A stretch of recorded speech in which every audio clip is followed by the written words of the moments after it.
Assalamualaikum warahmatullahi wabarakatuh. Perkenalkan, nama saya Yogi Adi Gunawan dari Prodi Manajemen S1 Fakultas Ekonomi dan Bisnis Universitas Mercu Buana. Di video ini saya akan menjelaskan analisis kinerja keuangan PT Kimia Farma Tbk dengan analisis rasio dan analisis DuPont periode tahun 2017 sampai 2020.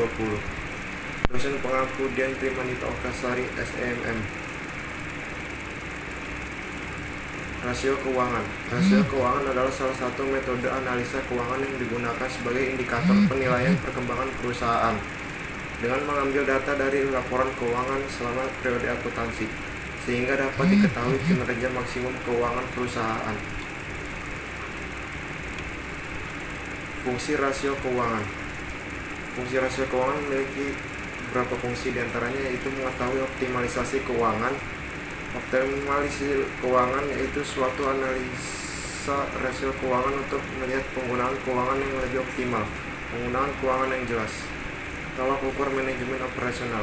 Manajemen operasional meliputi penggunaan biaya dan efektivitas penggunaan keuangan untuk operasional perusahaan. Oleh sebab itu, mengacu pada rasio tersebut dapat melihat seberapa efektif kinerja manajemen operasional dalam penggunaan biaya untuk kegiatan operasional. Acuan perkembangan perusahaan. Perkembangan bisnis meliputi pendirian cabang, perluasan wilayah pemasaran, peluncuran produk baru. Semua itu diperlukan analisa keuangan yang lebih seksama agar tidak terjadi kesalahan dalam pengambilan keputusan.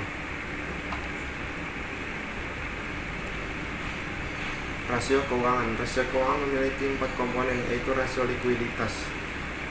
Teknik perhitungan untuk menganalisa kapasitas perusahaan untuk melunasi hutang jangka pendeknya. Semakin banyak hutang menunjukkan ciri perusahaan yang tidak sehat, bahkan biasanya hutang dapat menimbulkan kebangkrutan.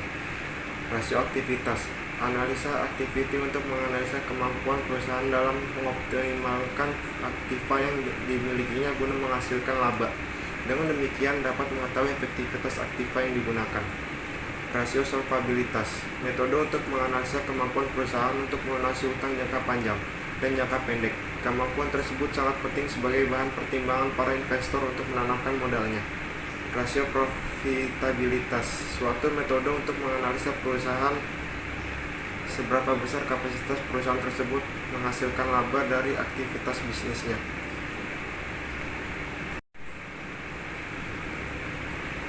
Yang pertama yaitu rasio likuiditas, yang terdiri dari 3 rasio: current ratio, cash ratio, dan quick ratio.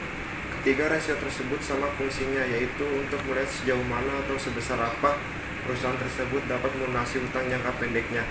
Kalau dilihat dari laporan keuangan dan setelah diperhitungkan, perusahaan Kimia Farma periode 2017 hingga 2019 cukup menurun, dikarenakan pada tahun 2017 perusahaan tersebut dapat melunasi hutang-hutangnya.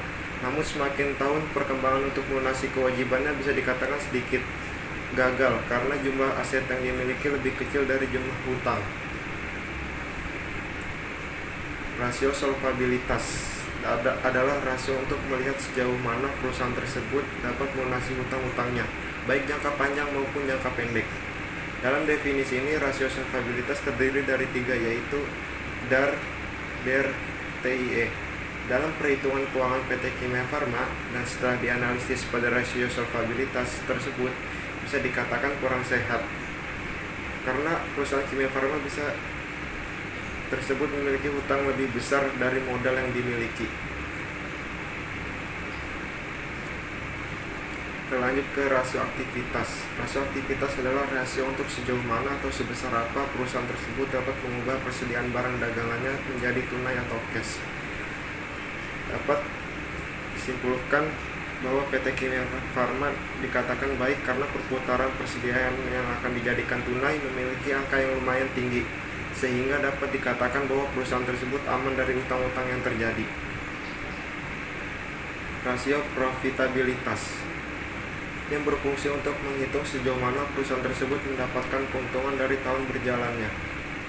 PT Kimia Farma juga bisa dikatakan kurang sehat dikarenakan besaran angka yang didapat tidak memenuhi standar kelulusan, yang mana dari tahun ke tahun mengalami penurunan yang disebabkan oleh berbagai hal. Salah satunya pada tahun 2020 terjadinya penyebaran virus corona. Analisis DuPont.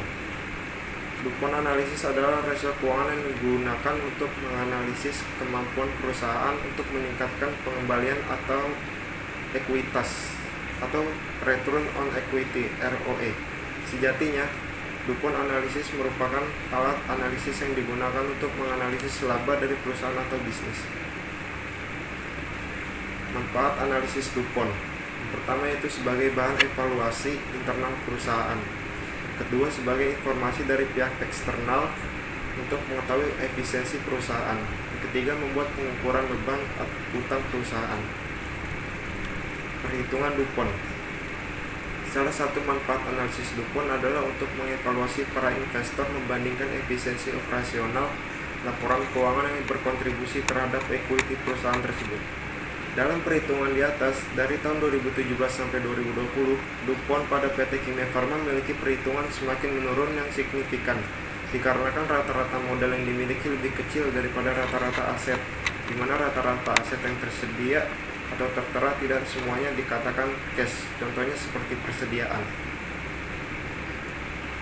Demikian yang saya dapat sampaikan, kurang lebihnya mohon maaf. Assalamualaikum warahmatullahi wabarakatuh.